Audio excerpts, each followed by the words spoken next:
So I reached out to Genesis about the October 25th thing. Okay. Which I'm gonna get James to come with us. James, my brother. Oh, okay. Yeah. Okay. And I was like, hey, is it cool if Obed comes? And she's like, does he like want his own tent? Like, he want his own thing? If so, he just needs to fill out like a registration. I'm like, no, I want him to be in our tent. Like, I want to have a good time, you know? So I was like, no, it's going to be me and him. And I didn't even mention my brother because I didn't know if he was going to be able to make it. And she said it was cool. Nice. And then she's like, she texted me her number. She's like, hey, like, I have another opportunity for you. Like, let me know when you have time to chat. So I immediately text her back. And I was like, hey, what's up? Like, would love to talk about this opportunity. She's like, cool, let's meet up on like Sunday at 1 o'clock. Last Sunday? No, this Sunday. Oh, you're meeting up? Yeah, we're meeting. Okay. So I have no idea what she wants to talk about. Oh, nice. But I'm kind of at a point where it's like, opportunity? Yeah, sign me up. Like, whatever it takes. Yeah. Sure, let's do it. So we'll see. Yeah. You know, she was in some like beauty pageant or something like that. Yeah. What was that about? I don't know. That's what she does. She does like beauty pageants.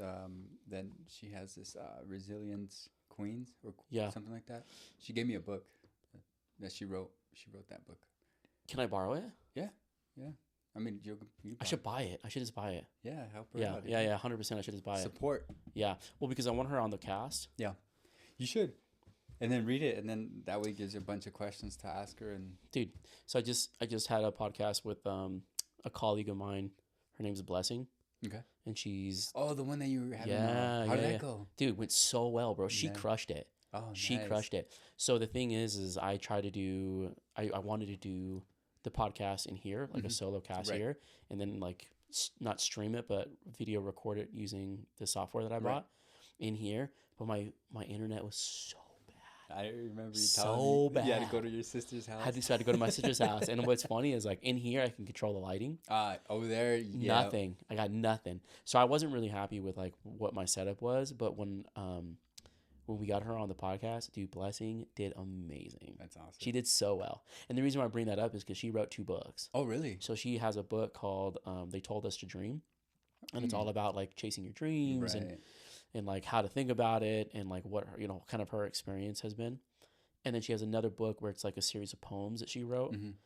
And yeah, dude, I read both of them, and then I showed up and you were ready. I was ready, bro. Yeah. I was ready. So I enjoy doing that. It's a lot of fun to like prep for a guest, you know what I mean? And not just that, but you grow in knowledge too. Super knowledge. And you kind of get it like what's nice about them writing the book is you get to like kind of dive into their mindset, so you get to understand how they think. And then you can kind of base questions around that. Yeah. If that makes sense. Oh, yeah. 100%. So you're almost like, because I kind of want to like throw them softballs, but Blessing did not need a softball. She was amazing, like, throw bro. me a curveball, yeah, dude, she was amazing. So I was really happy to have her on. That's awesome. You know, but the thing is it's on that footage, and like I like looked at some of it so far. I haven't like watched the whole video. I'm like, just please, nothing go wrong. Nothing go wrong. It's always something. It's always something, dude. But it's all good, dude. Yeah, man. I think you can't. Where we mess up is that perfection, dude. Where we want everything to be perfect. But have you ever realized? Well, this is just my own personal experience, right?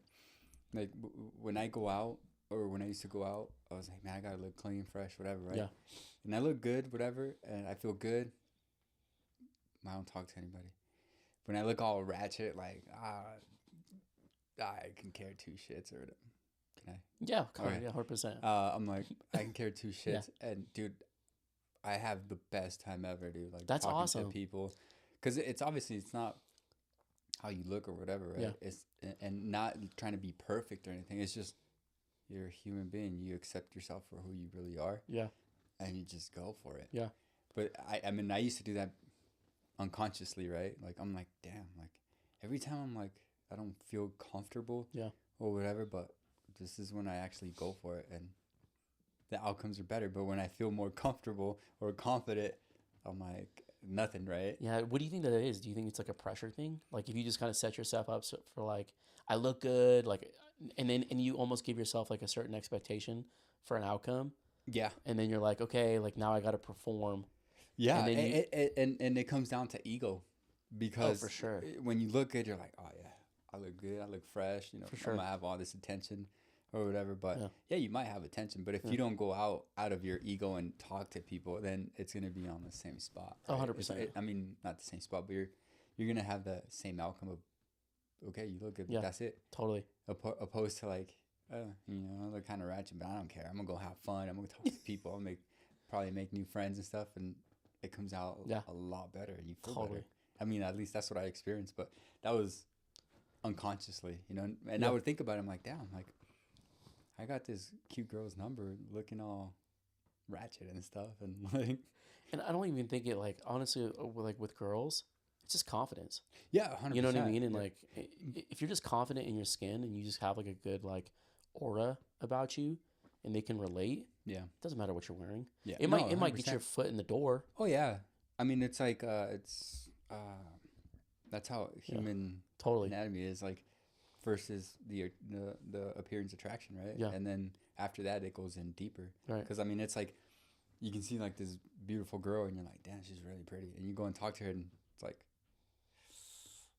she's an airhead. Mm-hmm. Like, either an airhead or just like you're just not vibing with her or something. Or like she's too arrogant. Yes. So it's 100%. Dude. Yeah, that's funny. No, this is gonna sound really bad, but like in my later 20s and like now in my 30s, I really just dressed like the way I want to dress for me. Like, yeah, I know, like basketball shorts and these shoes, like I just don't care. Yeah. You know what I mean? There's times where I think there's a time and place to dress up well. Sure. I've got like this fedora hat that I really like. I love that hat. I can't find the occasion to wear it. Just wear it. I know. I should just wear it. Yeah. I should just wear it. Even if you're just going to go outside and do something, just wear it. How about this? When I get Genesis on the podcast, I'll wear the hat. I'm going to call you out if you don't. Oh, well, you know what's funny? The reason why I say that is because I know that she'll come like done up. Oh, dude, yeah, 100%. Yeah, she'll come done up. So she's a very well put together lady now. Yeah. Like, I'll put on my Chelsea boots and everything, bro. Do it. Yeah, I'll make it a thing. Do it. Oh, for sure, dude. Yeah. And watch her show up all casual and like in sweatpants. Yeah. But knowing her, no, she won't. Yeah, she'll be chill. She's been through a lot that she takes care of herself now. Oh, 100%. Well, I think she's just I think that's just her style. And that too. And I mean, she does pageants, bro. Totally. Well, I remember when she was at the gym, I'd always compliment her because she'd have sunglasses on. Oh, it's dude, like 4:30 in the morning. Yeah, and she would always have her glasses on. Yeah, that's just her style. Yeah. Mm-hmm. I was like, damn. Where's the sun at? Yeah. Well, I asked her about it once, and she's like, "Oh, this is just what I do. This is how I dress." You know. I mean, we can go deeper with that, right? Yeah. So that brings me back to when I was like in sixth grade, dude. Yeah. Yeah, it was sixth grade. Wait, was it? No, yeah, it was sixth or seventh. No, it was sixth grade. Yeah, it was sixth grade. It's something about sunglasses. Like for her, it would be something about sunglasses, right? But for me, it was pens. Having pens in my pockets. Pens, yeah. Like a pen. Like a pen. Interesting. But it was like gel pens, like colored gel pens, and it was like having them in my pocket, and it was like. Really? Yeah, dude, like an arsenal of pens, dude. What? Yeah, but it made me feel, I guess in a way I was borrowing the colors of the pens and the fact that I had the pens to feel either like seen or important or something. You know, there was a feeling behind it. Yeah. Because I was thinking about it when I saw her with the glasses, and it just took me to that spot, that memory. How old were you? I was like, dude, I was in sixth grade. So okay, sixth grade. Like 13 maybe. Yeah, okay. I remember my face. Yeah. So it was like something, and so when I saw her with the glasses, I'm like, every time sunglasses, right? Yeah. You know, not bashing on you, Genesis. Yeah. It's just something we noticed, and it triggered something. So this is why I'm saying it. Right. Cool. She's cool. But so I don't know. It could be something deeper. Like it's a way maybe she coped with something with sunglasses. Interesting. And it stuck with her subconsciously. Yeah. So, or it could just be her style. Right? Totally. So, but for me it was that, and I remember too. You know those sweatbands that you would put on your wrist? Oh, of course. Yeah, I would wear that. I would have one on my forearm too. Yeah, I remember. I think I found a picture when I was like and I had him on. I was Yeah. like, my son calls that the Sigma face. Oh yeah, that's so funny, bro. My 6th grade look, I used to have a mohawk, like a little spiked mohawk. Yeah. And I was like into like kind of rock, so I'd always wear like a corn shirt or something like that. And then I had the 2 sweatbands, and then I had like a ball necklace right here. Oh my god, the phases we go in are hilarious. That was the stuff back then, bro. Yeah, no, I'm not embarrassed by it. It's just funny. It's just funny to think about. No, it's funny that you brought up going back to what we were talking about earlier about wanting everything to be perfect. Yeah. So that is actually something that I had written on today's conversation because we talked about last time. Oh, okay, yeah. And just like wanting everything to be perfect. And from an entrepreneurial perspective, I think that's been one of my like hardest things to overcome. Because I want everything to be perfect before I release it. Yeah. Like you got here and I'm like, dude, I'm trying to like master the lighting in here and da-da-da-da. Like my mind's always thinking about like how can I make this as perfect as possible. Right. And it hasn't been until like recently that I'm like, I can't wait for it to be perfect. Right. I just have to put it out there. Yep. That podcast that I just released with my brother and our buddy Eric, dude, I was like so upset about it. I was so upset about it. It was a great conversation. I just used the cameras. The visuals were better. Everything was better except for the audio. Yeah. And that really just was like, it deflated me tremendously. Right. But I think, but nevertheless, like I put it out there. Yeah. And I'm slowly learning that no matter what, I just have to like put that foot forward. And like any progress is progress at this point. I don't have 1 million people watching us. Like it's not like, you know, not yet. No, not yet by any means. In my mind, I'm thinking like, oh my God, am I going to embarrass myself? Right. But I'm getting to that point where I'm like, I don't care. Yeah. I just have to put it out there. Yeah. I have to put it out there. And then I have to also be willing to sit back and like look at myself in an objective way and be like, okay, I could have done this better. I could have done that better. So self-growth in a way. Yeah, 100%. Growth. Yeah. And so the whole point is like, I think that's like I think there's a little bit of a trap in wanting everything to be perfect. Oh, 100%, dude. Because and I mean, from what you're saying, it's I mean, how I used to take it. Because when I started my business, you know, my mind would go to the future. Like, what if I run into this problem? Yeah. Like, what am I going to do? And, what if I run into this other problem? What am I going to do? Oh, this costs this much amount of money. Like, how am I going to pay that off? Right. And, you know, you go to the future, you start thinking about the future, and you start to build that. You start killing your confidence, dude. Totally. Because you're not comparing, but you're worrying about things that you haven't even crossed. That bridge is like miles away still, but you're already looking at it and like, dang, how am I going to conquer that? Which there's nothing wrong, right? You can plan ahead, but if we start planning ahead and we don't focus on where we're at that bridge that we're at right now, which could be just put it out there, right? Or for me, it was like, just go for it, dude. If we don't focus on that bridge, we're never going to cross that bridge and we're never going to get to that other bridge. Totally. So it's just taking that leap, going for it, and whatever comes out, comes out, you know? And the most important part is learning from it. Because a lot of the times we try to be so perfect that we don't even, I mean, you can be like, oh, I got the lighting's all perfect, everything. Next time you set up again, you're like, how did I have the lights? Yeah. You know, because you were so focused on trying to like get that perfect scene. And then once you got it, you didn't even notice, oh, I had my light settings at this amount illuminations or whatever, right? And it's like, we're so focused on the future that we don't focus on the right now. Yeah, I mean, you bring up a really good point. Just like the fact that you're not thinking about what's in front of you right then and there. You're thinking about like what's gonna like not just like future, possible problems or issues or anything like that, but you're so focused on like I really should just be focused on one thing at a time. Yeah, and then growing off of that and learning off of that. Yep. You know what I mean? But it's hard. I mean, as an entrepreneur, you know how it goes. It's like you got marketing and then you got sales and then you have the job itself. Like you're a mechanic. Yeah. You have to worry about that. But then you have to worry about, okay, well, am I going to be able to, generate new clients in the future? Like how do I scale this? How do I get it bigger? Yeah. you know. And then like then there's the licensing thing. Like we have to make sure that we're registered in the state of Colorado, and we have to make sure we're doing our taxes. I owe the state money because I forgot to register my taxes one month. Yeah. And it's like, damn, like all these little things, Dude, you know. So it's a build up. Oh, 100%. You know. And that's the other thing too. Like you want, because obviously you can go wanting to do everything perfect, right? Oh, I got to save this much amount for my taxes. I have to do this for my damn, I lost the word. There it came back. The marketing, right? I had to do all these things, right? And it's like you start worrying about it. That, I mean, to me, my experience, it's like I start worrying about. Like, for example, I had this job I had to do, right? And it was a pretty big job. And like I started stressing about it. I'm like, I don't have all the tools that I need to do it. I'm like, the client already brought me the car. I already have the part. I'm like, it was just so much stress that I was like just making me stall. Yeah. Like, I'm like,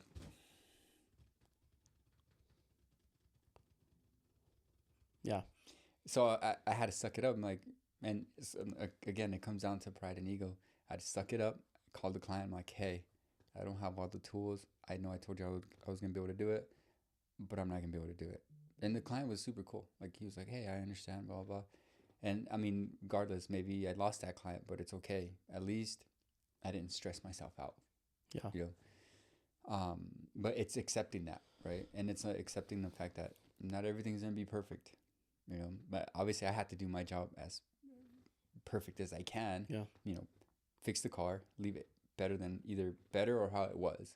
You know, like if I fix the car, cool, but put everything back. Don't have any extra bolts because I'm not an engineer, so I don't know if that bolt's very important. So if you took a bolt off, remember where it's at, put it back. You know, totally. Because, you know, there's that joke. I'm smarter than an engineer. I'm like, why do you need this bolt for? Or are these bolts for? You know, like, these are extra bolts. Yeah, I didn't need them, you know, but you need them somewhere. Purpose. Yeah, exactly. Yeah. That's so funny, dude. So. That's so funny. So, I mean, I guess here's my question for you. Where do you feel like you stall right now as an entrepreneur? Like, where do you think, like, what's the hardest part in your business? Because you and I have completely different businesses. Oh, for sure. Yeah. You know, I'm much more like social media, online, e-commerce, like kind of like I live down here. Yeah. You know what I mean? Whereas you're in the field. Yeah. I think where I stall, or like where it's a little harder for me, it's with myself. Interesting. And I'm being straight up honest, vulnerable right here.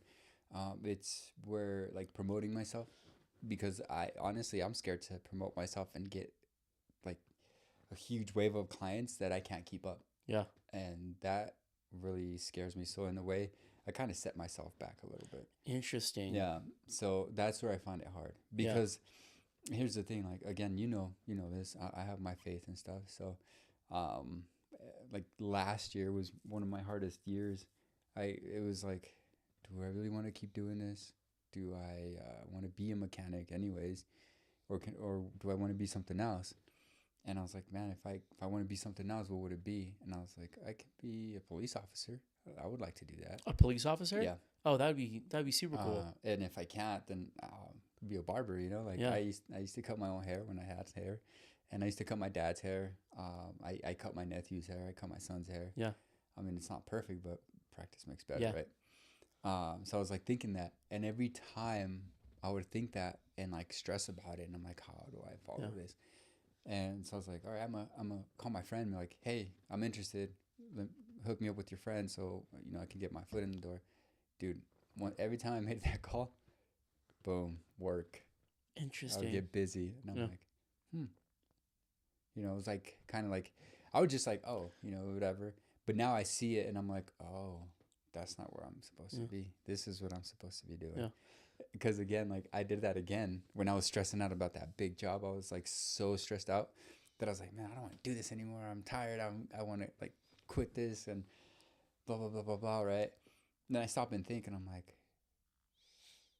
if I do go become a police officer, it's like now it's kind of a 9-to-5 job, right? So the freedom I have now, it's gone.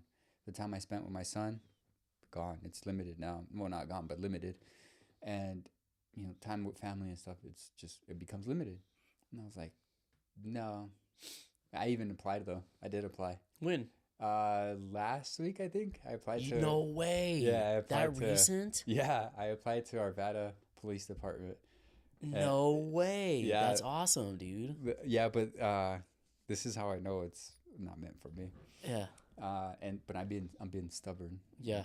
You know, instead of being like, okay, I get it. This is where I'm supposed to go. Yeah. They replied. They're like, hey, we require a 4-year degree.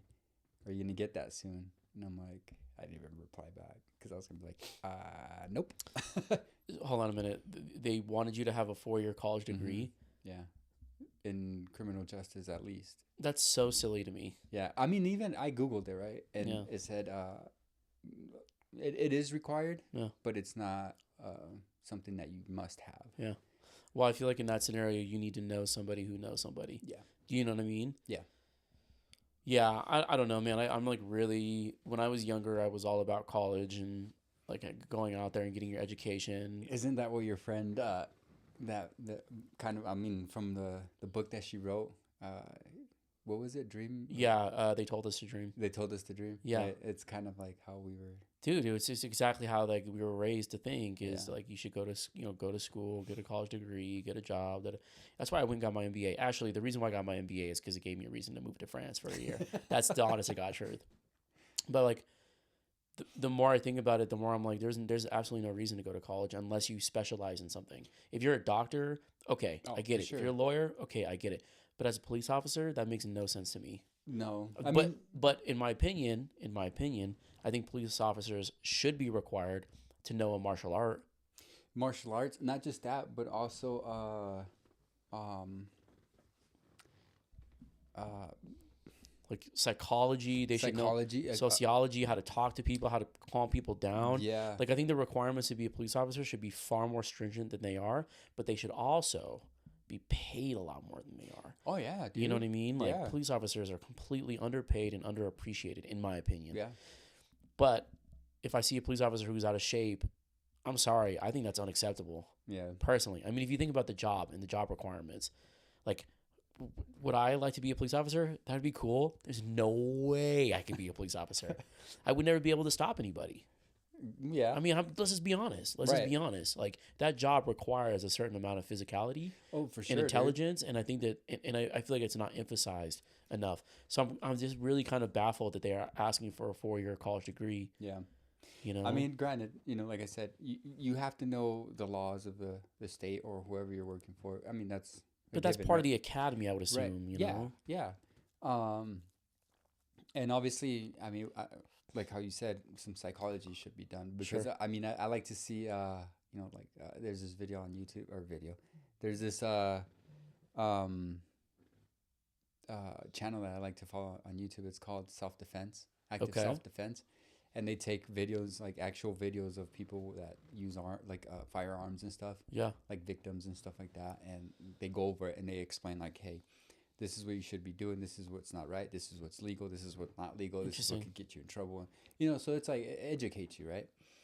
And I see like some badge cams from cops, and when obviously their adrenaline is pumping, right? Because they're like, there's a guy with the gun over here, blah blah blah. But they should be able to control that. You know, like, okay,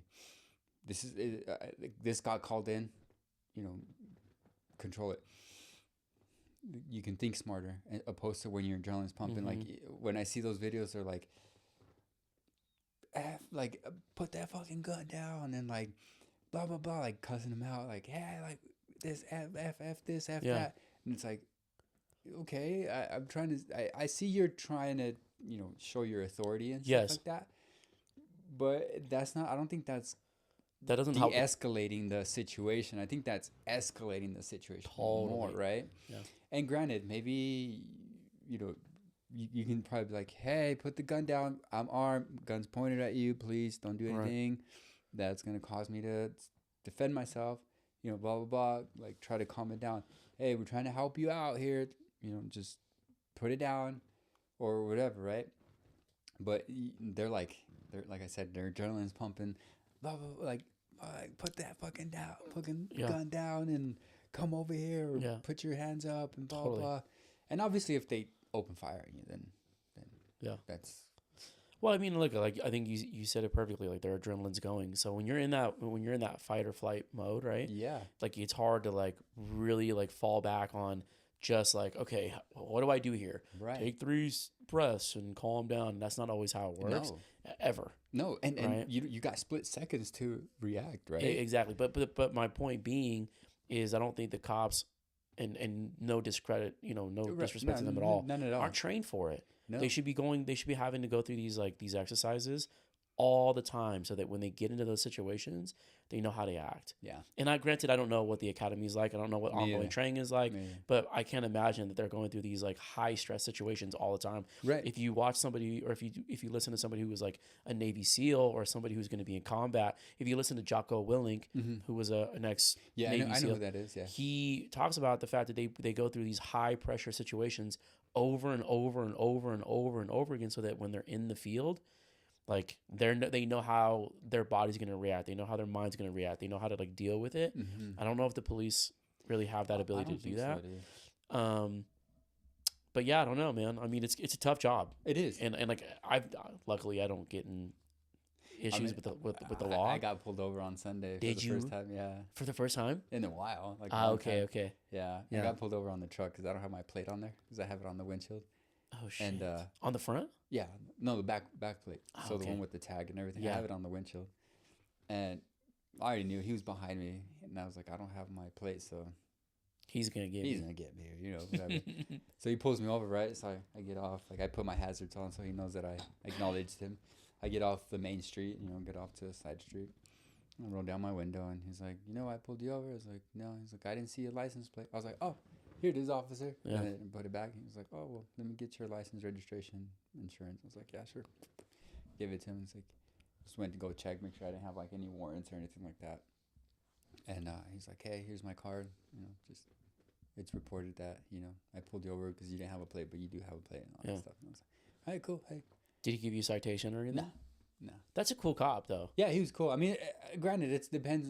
The cop could be cool or it can be an ass, depending on what their day's looking like, and obviously how you're. I was gonna say, I think a lot of it's how you react. Yeah. I think it's how you interact with him. Yeah. You know what I mean? Yeah. My father is a judge, so I grew up around the law enforcement. Yeah. So I'm kind of used to it more or less. But it's a human being. Like, show them respect. Exactly. They're going to show you respect too. Exactly. And it's not like we live in a part of Colorado that's like super ghetto. Yeah. So it's not like he has to be on high alert. Right. But if you approach him or if you interact with him with, hostile, of course, that's like giving him probable cause or something. Well, right? I mean, just imagine being in their shoes and like somebody being disrespectful to you for no reason. Of course, you're going to be like, oh, well, I am in a position of authority, so let me just show you, exactly what happens when you rub me the wrong way, type of thing, Yeah. So I was thinking, because my tags expired, and I still have to get it fixed, and it has California plates, so it kind of like sketched out about. I don't know if I told you, but I want to get one of those stickers that has the American flag with the blue stripe. So do you know what that is? It's like it represents like law enforcement. No. So it's like a black American flag, and then one of the stripes is blue, and that represents like support for law enforcement. Yeah. You can get the same one that's like red, and that's like support for firefighters. Huh. So I was thinking about getting a sticker and putting it on my car, so if I ever get pulled over, I'm already like, hey, look, dude, I support you, dude. Yeah. Still give me a ticket, or else I'm taking that sticker off. But I should probably just get my tags changed. That's really what I should be doing. Yeah. It's just so expensive, dude. Oh, dude. Especially for an Audi. Dude. What are you looking like? Almost $1,000, no? $1,500 to get to register it. It's cheaper to do it in California. Yeah. It was $900 to do. No, I'm sorry. It was $600 to do it in California. That's still pretty expensive, dude. $600? Yeah. Yeah, 100%. But $1,500 in Colorado. Well, I mean, because you're paying the taxes here, and then the registration fees, and then the plate. Well, it's just so ridiculous, bro. Because if you go to like, I think it's like Wisconsin or something like that, it's like a standard $25 for every car. No way. Yes, some states do like a standard $50 fee, $25 fee, $100 fee, and that's it. Yeah. That's crazy. California and Colorado are like, no, we want your money. Yeah. Oh, Yeah. Speaking of which, California sent me an IRS notice saying that I owe them back taxes, huh. and I don't. I have already paid. I shouldn't be saying this on camera. I'm going to say it anyway. I paid it. I paid my taxes in California for last year because I lived there for like 6 months. And I don't even want to respond. I called them once and they didn't answer, and they kind of gave me the runaround. Mm-hmm. I'm not. Why is it my responsibility to prove to you that I pay my taxes? Like I have the receipt, I've got the confirmation number, I got the email, I got everything. Right. So I kind of want to just. It's just a little Wait bit. Till they call yeah, I kind of. Here you go. Here you go. Yeah, I know that's really bad. Hey. But at the same time, I'm like, I'm so sick. I loved living in San Diego. Yeah. I hated living in California. No. Too much regulation. Just too much regulation, dude. That's it. They everything's expensive. You know. Well, I mean, what's the population over there? It's pretty high. Oh yeah, I don't know what the total population of California is. I don't know what the total population of California is. So I get it, bro. Like I shouldn't sound like I'm too bitter because I loved living in San Diego. It was beautiful, but it just kind of got old living there. So I mean, I like to visit. I went there a couple times. Or no, just one time to San Diego. It was really nice. Yeah, that's what's up. So hold on, I wanted to ask you this question because we kind of read it out. That's okay though. That's all right. It doesn't matter. So you said that one of your biggest fear right now is that you don't want to be overloaded with work. Yeah. So the way that I look at it, and I don't know how this works at all, and I'm very much like glass half full kind of person. I'm like, dude, why not overload yourself and then bring on another mechanic and start scaling up? Well, yeah, no, and you know what I'm saying? Yeah, no, 100%. So I thought about that too, but so the reason why I don't want to overload is because obviously first it's me, right? Yeah. You want to take a break real quick? No, it's all right. Client, I'm busy. They can call me. I'll call them after I'm done. Because like, let's say I promote myself, right? Yeah. I get like overwhelmed with work, right? No. And then I tell a client like, hey, I'll be there, like, so forth, right? And with my job, it's like that could take that amount of time, but something can happen and then extends, right? So it can take longer. So depending on the job, I mean, if it's... I see what you're saying. I see. You don't want to overcommit yourself to too many clients and then having to let somebody down. Exactly. And then I lose that client. I get that. Opposed to like, okay, I'll take it slow, build that, that reputation with him. Like, hey, that's fair. I'm here. Let's do this, blah, blah, blah. And if it takes longer, then, hey, I'm still here. I'll get the job done. But then I'm sacrificing the other client. That's fair. Which, I mean, most of the time it doesn't happen, but it tends to happen. For example, yesterday was Thursday, right? Yeah. I went to a client, right? And, I was diagnosing their trucks that didn't pass emissions. And it's an old truck, so you have to do a certain way to get the codes so it flashes instead of like, oh, code P whatever, and then it's engine misfire or whatever. Right. This one, it flashes the code. So it's like, for example, the code it was giving me was 1 and then 7 flashes and then 6 flashes, right? So it was like a 176 code. And then it paused and then it gives you another code, right? So I was checking it, and it was a code for the O2 sensor was stuck lean, so it was running too hot. So that's what caused the emissions to fail. I was like, yeah, you just need an O2 sensor. And he was like, all right. He went and got it. When I was taking the other one out, since the car's so old, it was rusted in there, so the threads came with the sensor. So now I had to plug that one up, weld it, drill another hole, put another bong, so I can put the other O2 sensor. Another what? Bong. Oh, they said bong. Bong, B-U-N-G. Oh, I thought it was bong, B-O-N-G. No, bong. Yeah, bong. Yeah. That's an interesting word. Yeah, so it's that opposed to like just taking the sensor out, putting a new one in. Yeah. Done, right? Clear the codes, done. Now it's like I have to do even more work. Does that make sense?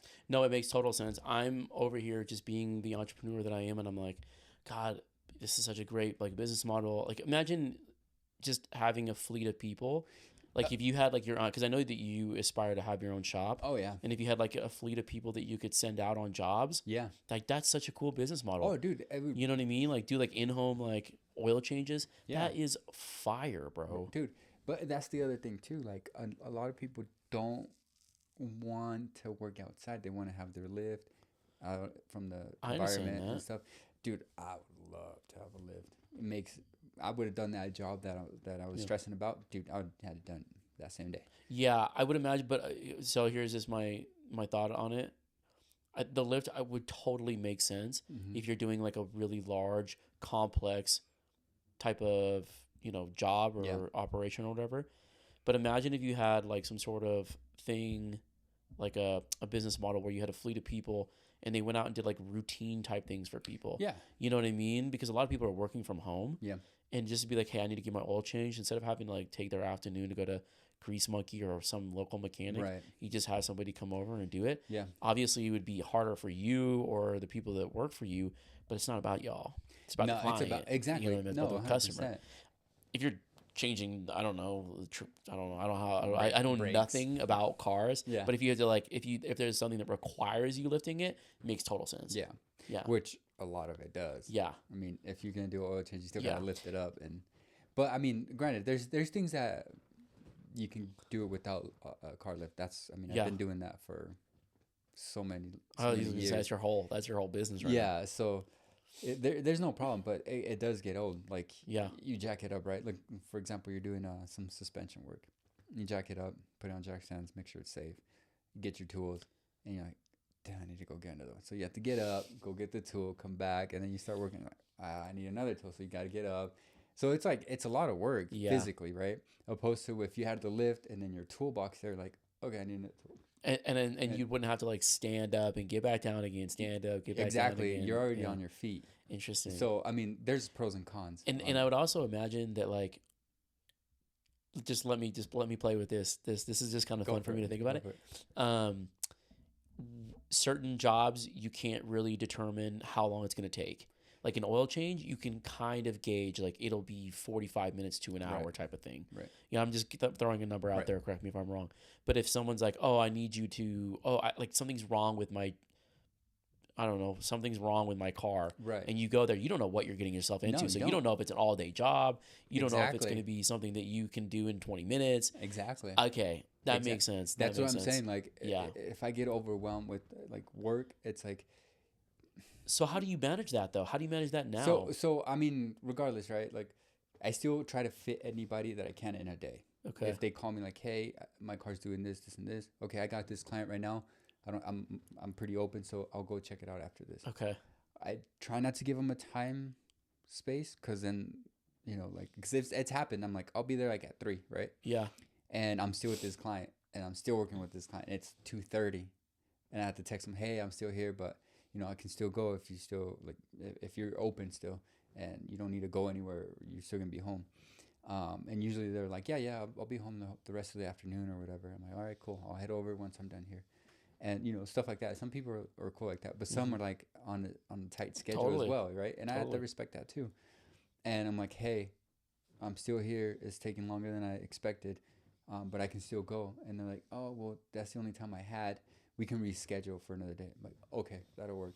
But sometimes, I mean, most of the times we do reschedule, but other times it's like, they're like, this guy didn't really show up, Mm-hmm. But it's not because I didn't. It's not because I didn't want to. It's because I was, You were committed to something else at that point. But back to your point, like how to calculate like what the price is for a diagnosis. Like, to say, let's say my car's running weird, right? Okay, my mind goes to misfire. I don't know, but I try not to think about it, because then they'll like stress me out, because I'm like, I don't know what I'm getting myself into. So now the way I think about it now is when someone's like, hey, my car's running so and so, like, okay, my availability is XYZ, right? And how far out do you make them book it? Can they do same day? I can do same day if I'm not that busy.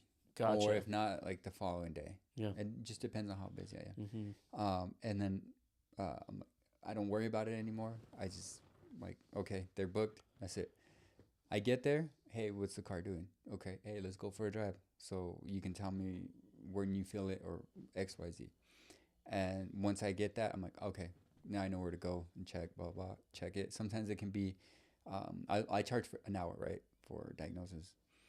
Sometimes it can take me 15 minutes. I still charge the hour. Sometimes it takes me 2 hours. I still charge the hour. Do you charge by the hour? Do you charge by the hour? But so it's flat No matter rate. what it is. No, so it depends. So, let's say on your Audi, right? You're like, Yeah. I need brakes. Okay, is it brake pads or rotors? I don't know. Can you come check them? Okay, I don't charge for the diagnosis on that. I just like, okay, you just need brake pads. So it can be, it varies on the car. So yours might take like an hour and a half. So that's what I charge, an hour and a half. Not Okay. what it takes, how long it takes me to do So it. you do it like you predetermine how long it's going to take and you Yeah, charge it because based off that. I mean, I have a app I pay for that Yeah. gives me like diagrams, labor rates, or not labor rates, but Interesting. labor time, like how long that job should be, how much I should charge. Interesting. Yeah. Okay. Yeah, I was gonna say because I kind of that kind of gets a little bit it gets a bit convoluted. Yeah. Because again, like let's say you're in the middle of a job and you're like, oh shit, this isn't just like engine failure. You need to replace your entire chassis. I don't know. I just made all those Yeah, words up. that's completely different parts, but no, you're right. But yeah, But I'm no. just saying, if you run into like an issue where it's like, this is not at all what I was expecting. This isn't a 1 day job. Like I'm gonna have to be working on this sucker for the next couple of Yeah. like days, if not week. And if it's a big job like that, I turn Yeah. them down. Oh, you do? Mm-hmm. Yeah. Hmm. Like I had a client. He called me. He's like, one of his employees broke down the highway. Yeah. And he showed me a picture of what happened. And I was like, okay, cool. I grabbed the belt. It was a serpentine belt snap. Mm-hmm. Grabbed the belt. I don't know what I was getting into myself into, but I grabbed the belt, went, met the guy, and I was looking. I was like making sure everything was working fine, because if that belt ripped, something kind of went out and caused it to heat up and snap. What is this belt again? Please remind me. Serpentine belt. Yeah, what is that exactly? It runs like your AC compressor, your power steering, Gotcha. if you have one, your alternator. Okay. Yeah, it runs all that one. Okay. So I get there and I'm like checking, make sure everything's spinning right, like the alternator's spinning freely, the idler pulley's spinning freely, the tensioner's spinning freely, everything right. Obviously, I can't check the crankshaft because that thing's moving, trying to move the whole engine. I'm like, I can't do that. But obviously it cranks, so it's moving freely. So then I checked the AC compressor, and the pulley was like falling apart. Yeah. And I was like, ooh, I mean, I can do that job, but it's going to take longer, and I'm not going to do it on the side I was of the going to highway. say, yeah, you're okay. Yeah, so I put the belt on, and I was like, well, let's see what it does, right? So put the belt on, turn it on, and that engine's like making some loud noises and clack, clack, clack, clack, and it just stalls out. And so I called my customer. I'm like, hey, you're going to need a new engine on this. And he was like, can you do that? I'm like, I can, but I won't do it right now. Like, I won't do it because that's too big of a job, and I don't have a place to do it, or like the live to do it, make it easier, right? Mm-hmm. I mean, I can still do it. I've done it for so long, but I'm like, no, that's gonna take a lot of time. Which, as a business person, you have to look at both sides. Like, yeah, this job will pay this amount, right? But it's gonna take this long. Mm-hmm. I could take smaller jobs, like 3 or 4 jobs, and that's in a day worth of work that makes the same amount of this. Mm-hmm. So it's like you gotta kind of eyeball it and kind of Yeah, that's an interesting one. yeah. Yeah. Because like big jobs like that, if you don't have the lift and stuff that makes it easier for you to do it faster, you're gonna spend way more time doing that than opposed to like brakes, diagnosing, or other simple stuff, suspension work. So That's interesting. It's an interesting dynamic. yeah, it's And again, you also don't want to like ruin the relationship with that customer. exactly. And I would imagine that a lot of your business is word of mouth. Yeah, right now it is. Yeah. I mean, just like the business model in general. Like, Yeah. you know, would you ever want to bring other people on and scale the business? Yeah. Yeah. But the other thing too, it's like a lot of people don't want to do, like they want, like I said, they want to be in a shop. They don't want to be out. No, I totally. And I feel like if anything, you'd have to go with like junior level mechanics or somebody who's like fresh and new. That, and then plus I would have to spend the time to teach them how to do it right, because that's again my business, my name, and everything on the line, right? Because like let's say I hire somebody, they leave the lug nuts loose, wheel falls out, causes an accident, and then I'm the one that's battery, and that one died. That one died? Yeah. Damn. It's all good. Did it really die? Yeah. Son of a gun. But So let me take a quick break. So hold on. We were talking about you scaling the business, bringing people on, and you making sure that you have somebody who can really do the job. And I would, to your point, like I can't imagine there's a lot of mechanics out there that are willing to like drive around and do all that. Do you, really quick, I'm gonna let you finish your thought. Okay. Do you charge a premium for traveling? No, I mean I think I charge like $20. Okay. Just for Gotcha. The travel. Gotcha. Okay. All right. Sorry. So you want to make sure that they're like so that way everything's going good. Like I prevent any mishaps. Mishaps. And it's your business, so you got to make sure. Exactly. Yeah. And I was talking to I think I was talking to one of my friends. I was like, when I get ready to. Oh no, this is when I was a manager at Ava's Budget Group. I was telling my one of my friends, I was like, when I have my business and I start it and I interview people, my first question is gonna be, how's your room? How do you have your room? What do you mean? Like your bedroom. Is it organized? Is it a mess? Do you have clothes everywhere? Or is it put together? You know what would also be like a good test is get in their car. That too. Right? That too. Like get in their car, because I have friends, God love them, have the nastiest cars and they just leave their trash and like water bottles. And, in high school, like this was probably more of a problem. I don't hang out with kids or people that have messy cars anymore, but I'd get in a friend's car in high school and it was like, they have like old like McDonald bags chilling in there. Yeah, exactly. So my thought process in that question is like, if you have your room clean, organized, you're a responsible person. If you don't, everything's a mess. That's just how your brain is. No. So you might be a great worker. You might do fantastic job, but you might be a little messy. And these are clients' cars, right? So like if you're stained with oil, like you don't want to get in that car. Mm-hmm. You don't want to get that car dirty, because then we're gonna have to pay for detailing to get that stain out. Yeah. And sometimes they won't come off. Well, it also just says a lot about the person. Exactly. And who they're going to be as an employee. You know what I mean? Exactly. Are they reliable? Are they going to show up on time? Are they going to know and understand like customer service? We all make mistakes. Yeah. And as an entrepreneur, and this is another skill that I'm still learning, and you can ask James how bad I am at this.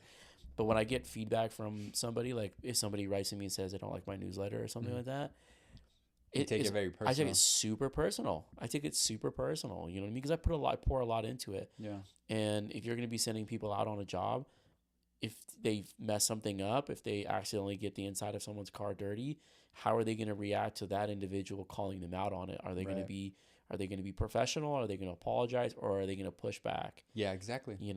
Exactly. So it's just I guess. I mean, I've thought about it, but I guess. Well, I like this conversation of what you're working on, because mechanic and that, like being a mechanic, is completely out of my realm of understanding. Yeah. And so it's kind of interesting to like learn about this stuff.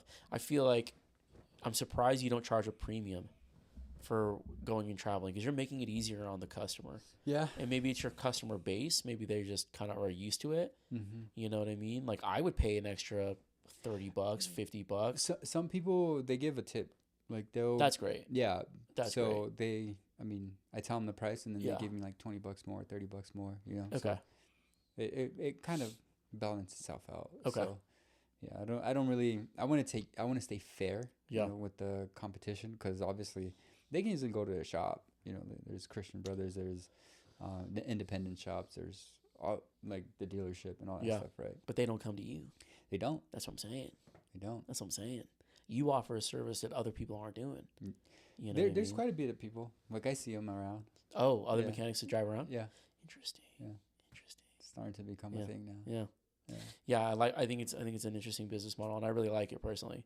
I just feel like in today's day and age, like, it's more convenient. Dude. Super convenient, and that's what we're all living for. I mean, think about it. Like grocery stores, now they deliver. Yeah. And food, DoorDash. You have all these like eat at home. Everybody works from home. Nobody wants to leave. Granted, I think that's kind of a toxic way to live personally, is to never leave your house. But you're offering a service that makes life so much more convenient for people. Yeah. Oh yeah. Yeah. And You know what you were saying about the like groceries and Yeah. everything's getting delivered now, right?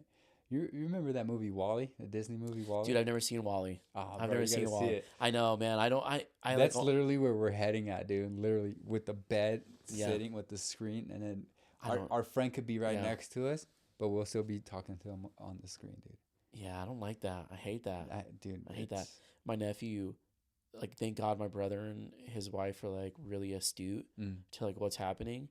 They do everything they can to keep him away from like electronics and screens and everything. And I'm so grateful for that. Yeah. And I even told James and his wife, I was like, listen, like, you have my promise. If you let me like when I get to babysit him, we're just gonna be playing. Yeah. Like, I'll take him outside. Like, we'll play with his toys. I will keep him away from screens at all costs. Because I mean, personally, I just think it's a toxic way to live. Dude, 100%. And I just don't see any benefit in it. But not just that, but dude, you lose the desire to connect with people. 100%. And that's one thing that I do like you about learn my the job. skill. You learn this. You lose the skill to talk to other people. And then what? Then you can't find a partner. Then you can't make friends. And then you're unhappy. Yeah, and then you're just living in a dungeon. Yeah, totally. But dude, when I started my business, or even before I started my business, when I was a kid, like I didn't talk to people, dude. I was very shy, very timid. Yeah. But now it's like, no. I have a question for you. This has kind of popped in my head. So I did a podcast, a solo cast a couple weeks ago on like Generation Z and how they're handling the workforce as like young adults, and like they're facing some serious challenges. Obviously, one of those challenges is being artificial intelligence. Yeah. Is going to replace a lot of those like jobs. Yeah. My question for you, and it seems like it's affecting more white collar jobs than anything. Are you as a mechanic at all worried about AI in the future and like automation and how that would play out? Not really. But I think where things are going for the automotive industry, a lot of it, like for scanning stuff, like you have to have a scanner, right, to be able to communicate with the car. And that scared the shit out of me, dude. So now they're going online based, so you're gonna have to pay the subscription to whatever, like let's say for Ford or GM or Chrysler, you have to pay a subscription to be even scan the cars to get the codes. Hold on a minute. So you use the scanner to run diagnostics to see what's going on. And now you have to pay for some sort of like licensing fee or something like that? Pretty much. To be able to do that. Wow. Yeah. On newer models, I'm assuming? Models, yeah. Like, for example, my scanner, if someone calls me like, hey, I have a Jeep, it's 2018. I can't do anything. Bro, you're Mexican. You know that there's Mexicans down in Mexico that have come up with some technology that hacks the fucking system and allows you to scan any car you want. 100%, dude. My old roommate. It's very complex, dude. Because like, if it's 2018, like, my scanner won't even communicate to it. Okay. Like, it'll communicate, but it's like, okay, downloading whatever from online. Oh, you're not connected, or you don't have access. And then it says, go to this website and blah, blah. And it's like, but 2018's and up for a Chrysler, Jeep, Dodge. I can't. I don't even touch them anymore. Like, so you would have to pay a fee to do that. Is it a monthly subscription or is it something that's it can be monthly or yearly?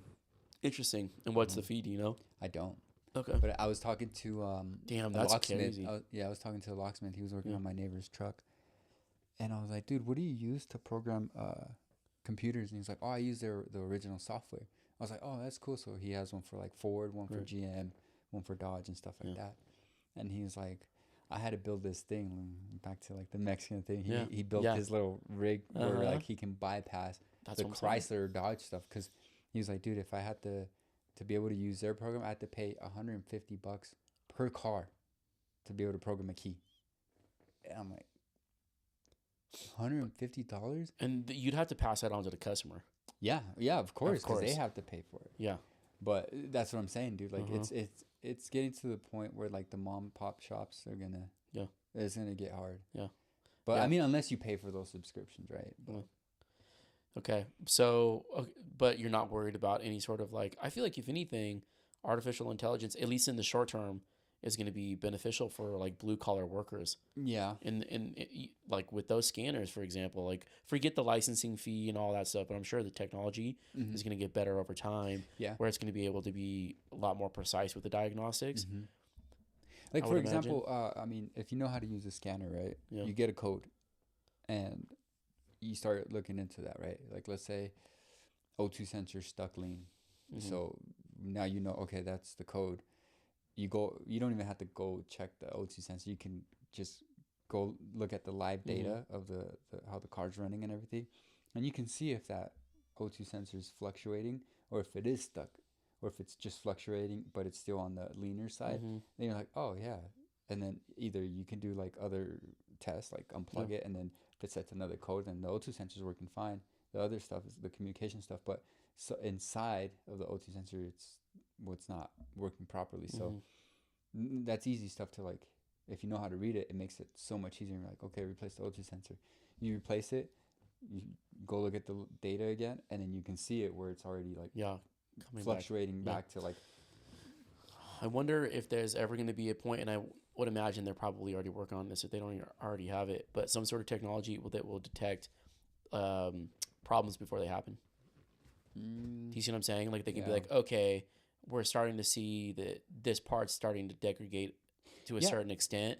So now it's time to replace, like brakes, for example. Yeah. Before they're completely shot, they're like, okay, it's really worn down to a point where you should probably think about replacing it. They do have it. Like GM started doing it. Mercedes has been doing it. I think BMW as well. German cars have been doing it. They have a sensor on the brake pad. So once that sensor touches the rotor, it shows it on your display, like replace brakes or whatever, and it tells you if it's the back ones or the front ones. And but it tells you ahead of time before you run it all the way down to where it's like metal to metal, where it's like when you push the brake, it's just metal and grinding. And I feel like you could just hear that. Couldn't you just hear that? Well, once you hear it, that's too late. Yeah, that's true. That's true. I mean, because before it used to have like this little shim that when you braked it, it gave you that high pitch sound. Yes. But a lot of people, was that deliberate? Yeah, that's to warn you, like your brake pads are low. It's time to look into them and possibly replace them, right? Interesting. But it's like a lot of people, they have a Christmas tree lights on in the dashboard, and they're like, car's still running fine. Yeah, that's interesting. I think it's really fascinating if you were to have talked to somebody like 20 years ago about artificial intelligence and what types of jobs that they were going to replace. I think everyone would have said, mechanics and plumbers and people who I would have thought, because if you think of the way that a car is made right now, they use a ton of like electronics and everything. But what's happened is the exact opposite, where jobs in the blue collar workforce have really been more or less like consistent and stayed the same and haven't really seen too much, change. But in the white collar space, totally different. Yeah. Totally different. I was talking to James the other day about, again, going back to Gen Z and like having done my research. Microsoft just laid off 9,000 employees. And it's the third set of layoffs they've had this year. They've laid off 15,000 employees in totality this year. And they're all jobs that are like automation type jobs. Yeah. So like entry level jobs that you would, hire a junior level, individual to come in and do, as a startup job or, as an entry level job or something like that. Yeah. I think it's really interesting. And in my mind, I'm thinking like, why wouldn't a mechanic be replaced if you could just like drive into a shop, it lift up your car, it take it apart, a bunch of machinery comes in there and does its thing. But I mean, it can, but there's a lot of, I can see where you're going, but there's a lot of tight spaces that robots, granted, have you seen, like, maybe once they get to the point where like a robot's just like a human being, like they can do it like very skinny or whatever, like it's very thin and can fit however, twist its wrist and break loose. I see what you're saying. I see what you're saying. But dude, there's places where like spots in the car that you're like, you're bent there's no over, way like, you can go into it. Yeah, but what if they could? But what if the thing could? And this is just me playing with like just ideas. What if the machine could take the whole car apart? But how long would that take to put it back together? Super fast if it's a machine. But if it's super precise, it's like zhint, zhint, zhint, zhint, zhint, zhint, zhint, zhint, zhint. I mean, I can see why you're saying that. But dude, it's you know how long it takes to build a car? No You idea. should Google that. No idea. I want to know how long it takes a machine to build a car. Well, technically, it's the line, right? It's the building line. So you got humans putting stuff together, bolting it on, and everything, right? But it takes time. Yeah. It takes a lot of time. Yeah. I mean, granted, like, okay, the computer only knows, like, let's say it's taking out an engine, right? Yeah. It knows. There goes that one. Yeah. It knows that, like, it has to take these bolts off and blah, blah, blah, right? And it takes everything off and it moves it apart, right? It's coming down. It catches on something. And, like, let's say it's like, oh, that shouldn't happen. It should just drop, right? Yeah. Then you keep pulling. Maybe they break something, you know? So it's, like, stuff like that. So it's interesting. Yeah. And, like plumbers, mechanics, construction workers, those are going to be jobs that they can be replaceable with AI, but not right now. I don't think so. I don't think so either. Well, I just don't think that's the direction of AI right now. No. I think right now AI is going after like large language model type activities, like generating words, coming up with creative type things. I don't know, like writing. I think people, like writers are in some trouble. I think songwriters are in trouble. I think that and like psychologist, probably police officers. You know how like have you seen that movie? Like there's RoboCop. There you go. There's one. Judges. You know, people like that. Politicians, for sure, I would hope. Politicians, maybe. I don't think politicians are going to go anywhere because they're not going to let that happen. No, of course not. Yeah. Of course not. No. I mean, you're going to want AI to run the U.S. Yeah. Well, I would rather AI run the U.S. than the people who are running it now. Personally, there's not a single person that I can think of that runs any sort of political party or faction that I support or trust or anything. I think they're all compromised. But then, like, and again, if AI were in the government or... The question is who runs the AI? Exactly, that's where I was going. So, I mean, it can get hacked, right? I know. So, no, it's a really slippery slope. Yeah. It's a really slippery slope. Yeah, but I think that what has just transpired with our latest camera, I think we'll wrap it up here. But final thoughts. I'm grateful. Yeah. For the opportunity to have my own business. Yeah. And go for it. I mean, regardless, it's like I was telling my friend. He asked me how I was doing. I was like, I'm good. He was like, how's life? It's like a roller coaster, dude. It's a fun ride, but at the same time, it has its ups and downs.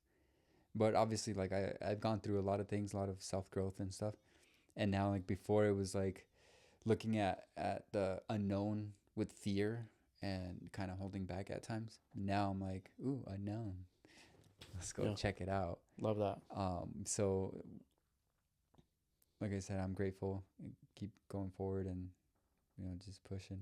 Well, you're going to crush, bro. You're already doing a great job.